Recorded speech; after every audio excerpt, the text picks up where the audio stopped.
دہشت گردی کو جڑ سے اکھاڑنے کا مشن، فورسز کا پاک افغان سرحدی علاقوں میں ایکشن، 29 خوارج ہلاک، باجوڑ میں خفیہ اطلاعات پر آپریشن، کالعدم جماعت الاحرار کا اہم کمانڈر خان فروش عرف زبل سمیت 4 دہشت گرد مارے گئے۔ آپریشن غضب للحق کے تحت بھی کارروائیاں، پکتیکا اور کنڑ میں 3 ٹھکانے نشانہ، 25 دہشت گرد ہلاک، اسلحہ اور گولہ بارود کے ذخائر تباہ۔ وزیر اطلاعات عطا اللہ تارڑ کہتے ہیں یہ خیبر پختونخوا، بلوچستان اور کراچی حملوں کا جواب ہے۔ شہریوں کی حفاظت حکومت کی اولین ترجیح ہے۔ دہشت گردی کے مکمل خاتمے تک یہ کارروائیاں جاری رہیں گی۔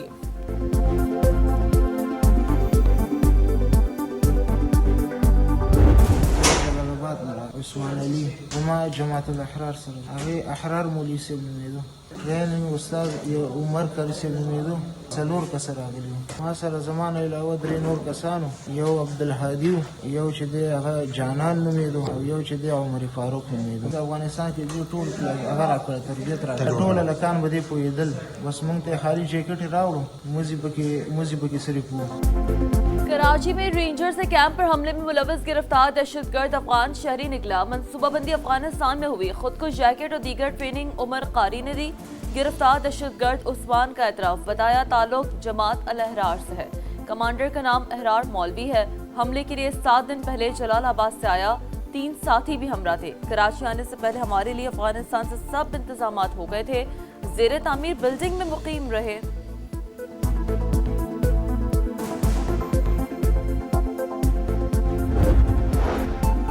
حکومت کا غیر قانونی مقیم افغان شہریوں کی فوری گرفتاری کا حکم، بڑے کریک ڈاؤن کا فیصلہ۔ وزارت داخلہ نے 10 جولائی کی ڈیڈ لائن مقرر کر دی۔ صوبائی چیف سیکرٹریز، آئی جیز اور انتظامیہ کو سختی سے عمل درآمد کی ہدایت۔ 11 جولائی سے گرفتاریوں اور کارروائیوں کے یومیہ رپورٹ وزارت داخلہ کو جمع کرانا لازمی قرار۔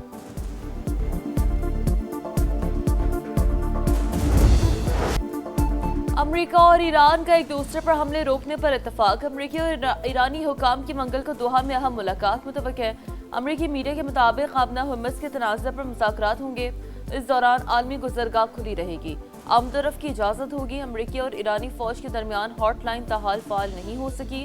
عباس سراغچی کہتے ہیں امریکی حملے آبنہ ہرمز کی مکمل بحالی میں رکاوٹ، صورتحال پر کسی ایک فریق کو ذمہ دار نہیں ٹھہرایا جا سکتا۔ امریکہ مفاہمتی یادداشت کی پاسداری نہیں کر رہا، یک طرفہ مداخلت سے صورتحال مزید خراب ہوگی۔ خلیجی ممالک کو مشترکہ سیکیورٹی فریم ورک کی پیشکش۔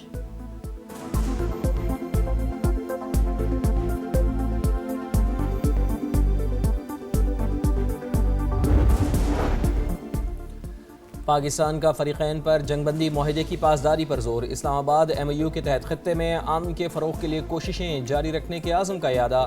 اسحاق ڈار کا سعودی ہم منصب فیصل بن فرحان سے رابطہ، خطے کی حالیہ پیش رفت پر تبادلہ خیال، بدلتی صورتحال پر گہری تشویش کا اظہار۔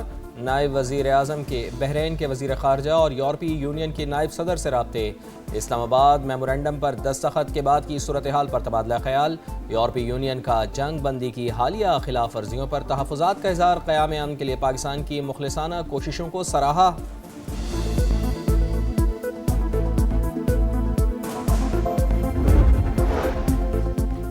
حافظ نعیم الرحمان اور مولانا فضل الرحمان کا آزاد کشمیر کے معاملات کو افہام و تفہیم سے حل کرنے پر زور۔ ملاقات کے بعد میڈیا سے گفتگو میں امیر جماعت اسلامی بولے آزاد کشمیر کا معاملہ حساس نوعیت کا ہے۔ جے یو ایس برا کا کہنا ہے جس بات سے نہیں عقل و دانش سے کام لینا چاہیے۔ آزاد کشمیر کی صورتحال پر حکومت سے براہ راست بات کرنے کو تیار۔ نکلو وفاقی حکومت سے، یہ ایک سجیشن دیا اوبیسلی چیئرمین پاکستان پیپلز پارٹی، تو لائیں بلاول بھٹو زرداری صاحب پریزیڈنٹ آف پاکستان کا استعفیٰ، ایسے ان کے ایشوز پہ کھڑے ہوں، آئے چیئرمین سینٹ کا استعفیٰ رکھے Pakistan Peoples Party, M Q M کی 2 وفاقی وزارتوں کا استعفیٰ آپ کے ہاتھ ایشو پہ لڑے نا، سندھ کا مسئلہ ہے، لڑے نا پاکستان پیپلز پارٹی، کون روک رہا ہے آپ کو؟ ہمیں وفاقی حکومت سے نکلنے کا کہتے ہیں پیپلز پارٹی، پہلے صدارت اور سینٹ چیئرمین شپ سے استعفیٰ دے، ایم کیو ایم بھی مستعفی ہو جائے گی۔ اپوزیشن لیڈر علی خورشیدی کا بلاول بھٹو زرداری کو جواب، کہا پیپلز پارٹی کے پاس سب سے زیادہ آئینی عہدے اور کہتے ہیں کہ ہم حکومت میں نہیں۔ نہ آئین کو مانتے ہیں نہ کسی اور چیز کو مانتے ہیں، کہتے ہیں کہ یہ آپ ریزائن کریں تو ہم کر دیں گے۔ آپ کو ریزائن کرنے کے لیے نہیں کہہ رہے آواز اٹھاؤ، ہاتھ کام کریں، اپنی آپ چلے حکومت میں رہیے، نہیں ریزائن کریں، اس لیے کہ شاید گزارا نہیں اس کے بغیر۔ ہم آپ کو استعفے دینے کے لیے نہیں آواز اٹھانے کے لیے کہہ رہے ہیں، وزیر اعلیٰ سندھ مراد علی شاہ کا جواب۔ بولے سندھ میں ریکارڈ ترقیاتی کام ہوئے، دیکھنے کے لیے چشمہ نہیں اچھی نیت کی ضرورت ہے۔ سندھ سے نکلیں اور پنجاب جا کر دیکھ لیں، اتنی آزادی نہیں ملے گی۔ سندھ اسمبلی نے آئندہ مالی سال کا بجٹ منظور کر لیا۔ خستہ حال سڑکیں، سیوریج کا ناکارہ نظام اور گندگی کے ڈھیر، کراچی کی آگرہ تاج کالونی کے مکینوں کی زندگی اجیرن۔ سڑکوں کی مرمت اور سیوریج نظام فوری بہتر بنانے کا مطالبہ، کہتے ہیں مسائل کے حل کے لیے کئی درخواستیں دیں، شکایات بھی درج کرائیں، لیکن کوئی سنوائی نہیں ہوئی۔ شہر قائد میں حادثات معمول بن گئے، مزید 3 افراد جان سے گئے۔ منگو پیر میں ڈمپر نے موٹر سائیکل کو رون ڈالا، 2 نوجوان جاں بحق، ڈرائیور فرار۔ نرسری اللہ والی کالونی میں گاڑی کی ٹکر سے بچی جان سے گئی، شناخت 8 سال کی مشال کے نام سے ہوئی۔ پاک ایران سرحد پر جالی بارڈر پر دوبارہ کھولنے کا فیصلہ، ایرانی حکام سے کامیاب مذاکرات کے بعد جالگی بارڈر کھولنے پر اتفاق۔ سرحد 16 سے 17 ماہ سے بند تھی، ڈپٹی کمشنر کے مطابق ایرانی حکام بھی جالگی بارڈر فوری کھولنے پر عزمند۔ لبنان کی خود مختاری کا تحفظ، جنگ کا خاتمہ پائیدار معاہدے کی بنیادی شرط۔ ایران نے لبنان سے اسرائیلی انخلا کی واضح ٹائم لائن مانگ لی۔ اسماعیل بقائی کہتے ہیں امریکہ لبنان میں اسرائیلی جارحانہ کارروائیاں رکوانے کے لیے اقدامات کرے۔ باقر قالیباف کا لبنانی ہم منصب سے رابطہ، جنگ کی نگرانی کرنے والی مشترکہ کمیٹی کا اجلاس جلد بلانے پر اتفاق۔ کمیٹی بنانے کا فیصلہ سوئٹزرلینڈ اجلاس میں ہوا تھا۔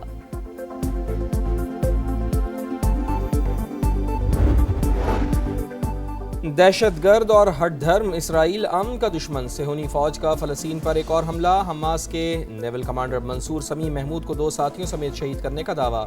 المواسی میں پناہ گزینوں کے خیموں میں ڈرون حملہ۔ شمالی غزہ میں شدید گولہ باری، اسرائیل میں کار دھماکے اور فائرنگ کے مختلف واقعات میں 5 افراد ہلاک۔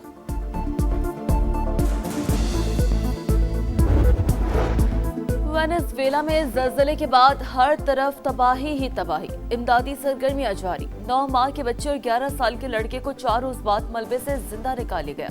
68,900 افراد لاپتہ، اموات کی تعداد 1,450 ہو گئی، 3,500 سے زائد افراد زخمی۔ فرانس میں سویلین طیارہ گر کر تباہ، پائلٹ سمیت 11 افراد ہلاک۔ حادثہ نینسی کے مضافاتی علاقے ٹوملن میں پیش آیا۔ ہلاک افراد میں پیراشوٹ جمپنگ کے 5 انسٹرکٹرز اور 5 ٹرینی شامل تھے۔ واقعے کی تحقیقات شروع۔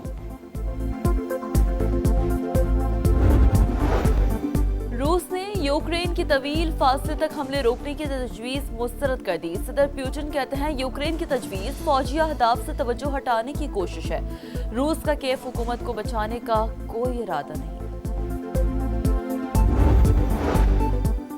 فیفا ورلڈ کپ میں شائقین کی بھرپور حاضری، رائٹرز کے مطابق اسٹیڈیم اوسطاً 99.6% بھرے رہے۔ امریکی صدر کا رد عمل، کہا شائقین کی تعداد کسی بھی ورلڈ کپ سے زیادہ رہی، یہ ٹورنامنٹ امریکہ کے لیے عظیم خراج تحسین ہے۔ فیفا ورلڈ کپ کے ناک آؤٹ مرحلے کا پہلا میچ، مشترکہ میزبان کینیڈا نے جنوبی افریقہ کو 1-0 سے ہرا کر راؤنڈ آف 16 میں جگہ بنا لی۔ مقررہ وقت میں مقابلہ بغیر گول کے برابر تھا۔ انجری ٹائم میں اسٹیفن نے فیصلہ کن گول سکور کیا۔ جنوبی افریقہ کی ٹیم فیفا ورلڈ کپ سے باہر ہو گئی۔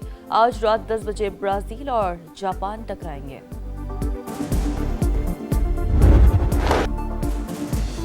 اور انگلینڈ کرکٹ ٹیم کے کپتان بین اسٹوکس بین الاقوامی کرکٹ سے ریٹائر۔ نیوزی لینڈ کے خلاف جاری ٹیسٹ کیریئر کا آخری بین الاقوامی میچ ہوگا۔ انگلینڈ کرکٹ بورڈ کا نیک تمناؤں کا اظہار۔